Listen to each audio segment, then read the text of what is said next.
കമലും അരുൺ അമൃതാഥുമാണ് വിവരങ്ങൾ. കമൽ, പുലർച്ചെ മുതൽ കമൽ ഈ വിവരങ്ങൾ പ്രേക്ഷകരുമായി പങ്കുവയ്ക്കുകയാണ്. ഇപ്പോൾ അവിടെ നിന്നുള്ള തത്സമയ ദൃശ്യങ്ങൾ കാണാൻ കഴിയുന്നുണ്ട്. ആ വാഹനം ആനയെ കയറ്റുന്നതിന് വേണ്ടി അവിടേക്ക് അടുപ്പിക്കുകയാണ്. രതീഷ്, ആ വാഹനം അവിടെ അടുപ്പിച്ച് നിർത്തി. അപ്പോഴും ആ സ്ലോപ്പ്, ആനയ്ക്ക് നടന്നു കയറാനുള്ള ഒരു സ്ലോപ്പ് അവിടെ റെഡി ആയിട്ടില്ല. കുറച്ച് മണ്ണിട്ട് ഒരു റോഡ് പോലെ ആ ലോറിയിലേക്ക് മണ്ണിട്ട് അവിടെ ഒരു പാത ഒരുക്കുകയാണ്. ലോറിയുടെ പിൻവശത്തേക്കുള്ള ഹൈറ്റ് അഡ്ജസ്റ്റ് ചെയ്യാൻ. പുഴയിലേക്ക് ലോറി ഇറക്കി, അപ്പോഴും ആ ഹൈറ്റ് റെഡി ആയിട്ടില്ല. അതുകൊണ്ട് നേരത്തെ JCB കൊണ്ട് അവിടെ മാറ്റിയിട്ടിരുന്ന മണ്ണ് ലോറിയുടെ പിൻവശത്തേക്ക് ഇട്ട് ആനയ്ക്ക് സുഗമമായ ഒരു വഴി ഒരുക്കുകയാണ്. ആ ഹൈറ്റ് റെഡിയാക്കാൻ കൃത്യമായ സ്ലോപ്പ് ഒരുക്കുകയാണ്. ലോറിയുടെ പിൻവശത്തേക്ക് ആനയെ കയറ്റണമെങ്കിൽ അവിടെ അടിതെറ്റരുത്, ആനയ്ക്ക് അടിതെറ്റാതെ കയറാൻ പറ്റണം. അതിനുള്ള സംവിധാനമാണ് ഒരുക്കുന്നത്. ഇതിനൊക്കെയാണ് നേരത്തെ തന്നെ 2-3 JCBകൾ ഇവിടെ എത്തിച്ചിരുന്നു. ഇപ്പോഴും ആ ഒരുക്കം നടക്കുകയാണ്. ലോറി ഒരു കുഴിയിലേക്ക് ഇറക്കി നിർത്തി. അപ്പോഴും ആ ഹൈറ്റ് പൂർണ്ണമായും റെഡിയായില്ല. അപ്പോൾ കൂടുതൽ മണ്ണിട്ട് ആനയ്ക്ക് വളരെ സുഗമമായി അതിനകത്തേക്ക് ക്രോളിലേക്ക് കയറാനുള്ള സൗകര്യം ഒരുക്കുകയാണ്. അതുകൂടി പൂർത്തിയായാൽ ആനയെ കയറ്റുന്ന ജോലികൾ ആരംഭിക്കും. അതിലേക്കാണ് ഇപ്പോൾ എത്തുന്നത്. നമ്മൾ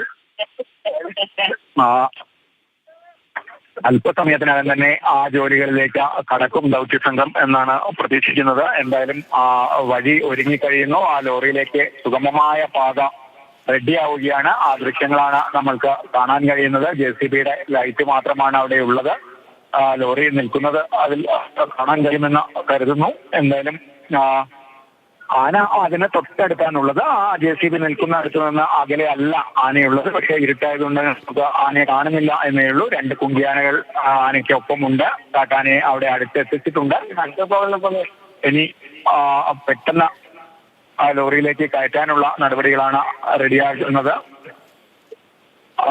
മയക്കുവെടിയേറ്റ ആനയെ ഇതാ ഈ വാഹനത്തിന്റെ അടുത്തേക്ക് കൊണ്ടുവരികയാണ്. അവിടെയുള്ള തത്സമയ ദൃശ്യങ്ങളാണ് ഇപ്പോൾ മാതൃഭൂമി ന്യൂസിലൂടെ പ്രേക്ഷകർ കാണുന്നത്. മാനന്തവാടിയെ സംബന്ധിച്ച് പ്രത്യേകിച്ച് വലിയ ആശ്വാസമാണ്. രാവിലെ ഭീതി വിതച്ചുകൊണ്ട് നഗരത്തിൽ ഇറങ്ങിയ റേഡിയോ കോളർ ഘടിപ്പിച്ച ആന. സമീപകാലത്തൊന്നും മാനന്തവാടി നഗരത്തിൽ ഇങ്ങനെ കാട്ടാന ഇറങ്ങിയിട്ടില്ല. ഈ റേഡിയോ കോളർ ഘടിപ്പിച്ച ആനയായതുകൊണ്ട് തന്നെ മറ്റെവിടെ നിന്നോ സമീപ വനപ്രദേശങ്ങളിലേക്ക് കൊണ്ടുവിട്ടതാകാമെന്ന് രാവിലെ തന്നെ വ്യക്തമായിരുന്നു. അതിന് പിന്നാലെ അവിടെ നിരോധനാജ്ഞ പ്രഖ്യാപിച്ചു, സ്കൂളുകൾക്ക് അവധി പ്രഖ്യാപിച്ചു. വലിയ ആശങ്കയുണ്ടായിരുന്നു. വാഹനങ്ങളിലും ബസ്സുകളിലും മറ്റും എത്തിയ ആളുകൾ കാര്യമറിയാതെ വലിയ ബഹളം വെക്കുന്നുമുണ്ടായിരുന്നു. വളരെ വേഗത്തിൽ പിന്നീട് തുടർ നടപടികളിലേക്ക് വനം വകുപ്പ് കടക്കുകയായിരുന്നു. അതിൻ്റെ ഒടുവിലാണ് വൈകിട്ടോടുകൂടി മയക്കുവെടി വെച്ചത്. മയക്കുവെടി 2 റൗണ്ട് വെച്ചു. അതിന് പിന്നാലെ ആന മയങ്ങി. റോഡിൽ നിന്ന് 100 മീറ്റർ മാത്രം അകലത്തിൽ തളയ്ക്കാൻ കഴിഞ്ഞു എന്നതും വലിയ അനുകൂലമായി ഈ ദൗത്യത്തിൽ എന്നതാണ് ആ ഘട്ടത്തിൽ വിലയിരുത്തപ്പെട്ടിരുന്നത്. പ്രധാനപ്പെട്ട റോഡിൽ നിന്ന് 100 മീറ്ററോളം ദൂരം മാത്രമേ ഉള്ളൂ ഈ ആനയ്ക്ക് മയക്കുവെടി വെച്ച സ്ഥലത്തേക്ക്. അതുകൊണ്ട് തന്നെ പെട്ടെന്ന് JCB അടക്കം അവിടേക്ക് എത്തിച്ചു. പക്ഷേ ആനയെ വാഹനത്തിലേക്ക് കയറ്റാൻ അല്പം വൈകുകയായിരുന്നു. കുങ്കിയാനകളുടെ സഹായത്തോടുകൂടി കയറ്റാൻ ആദ്യം ശ്രമം നടത്തി. പക്ഷേ അത് വേണ്ട തോതിൽ ആദ്യം വിജയിച്ചില്ല എന്ന് വേണം മനസ്സിലാക്കാൻ. 2 കുങ്കിയാനകളെയാണ് ആദ്യം എത്തിച്ചിരുന്നത്.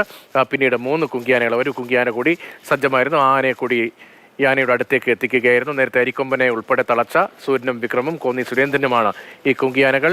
ഈ കുങ്കിയാനകളുടെ സഹായത്തോടു കൂടി ഇപ്പോൾ തണ്ണീർക്കൊമ്പനെ ഈ വാഹനത്തിന് ഈ ദൃശ്യങ്ങളിൽ കാണുന്ന JCBക്ക് പിന്നിൽ ആ ഭാഗത്തേക്ക് കൊണ്ടുവന്നിട്ടുണ്ട്. ഇനി ലോറി അവിടേക്ക് അടുപ്പിക്കാൻ കഴിയുന്ന തരത്തിൽ അവിടെ മണ്ണും മറ്റും ക്രമീകരിക്കുകയാണ്. അതിനുശേഷം എലിഫന്റ് ആംബുലൻസ് എന്ന് വിശേഷിപ്പിക്കപ്പെടുന്ന ആ വാഹനത്തിലേക്ക് ഈ കാട്ടാനയെ കയറ്റും. 2 ആഴ്ചക്കിടെ ഇത് 2ാം തവണയാണ് തണ്ണീർക്കൊമ്പനെ മയക്കുവെടി വയ്ക്കുന്നത് എന്ന പ്രത്യേകതയുമുണ്ട്. ആദ്യം കർണാടകത്തിലെ അവൻ്റെ തട്ടകമായിരുന്ന ഹാസനിൽ വെച്ചാണ് മയക്കുവെടി വെച്ചത്. ഇപ്പോൾ മാനന്തവാടിയിൽ വെച്ചും മയക്കുവെടി വെച്ചിരിക്കുന്നു. വളരെ വേഗത്തിൽ ആനയെ അവിടെ നിന്ന് കൊണ്ടുപോകാനുള്ള ശ്രമങ്ങൾ തുടരുകയാണ്. തിരികെ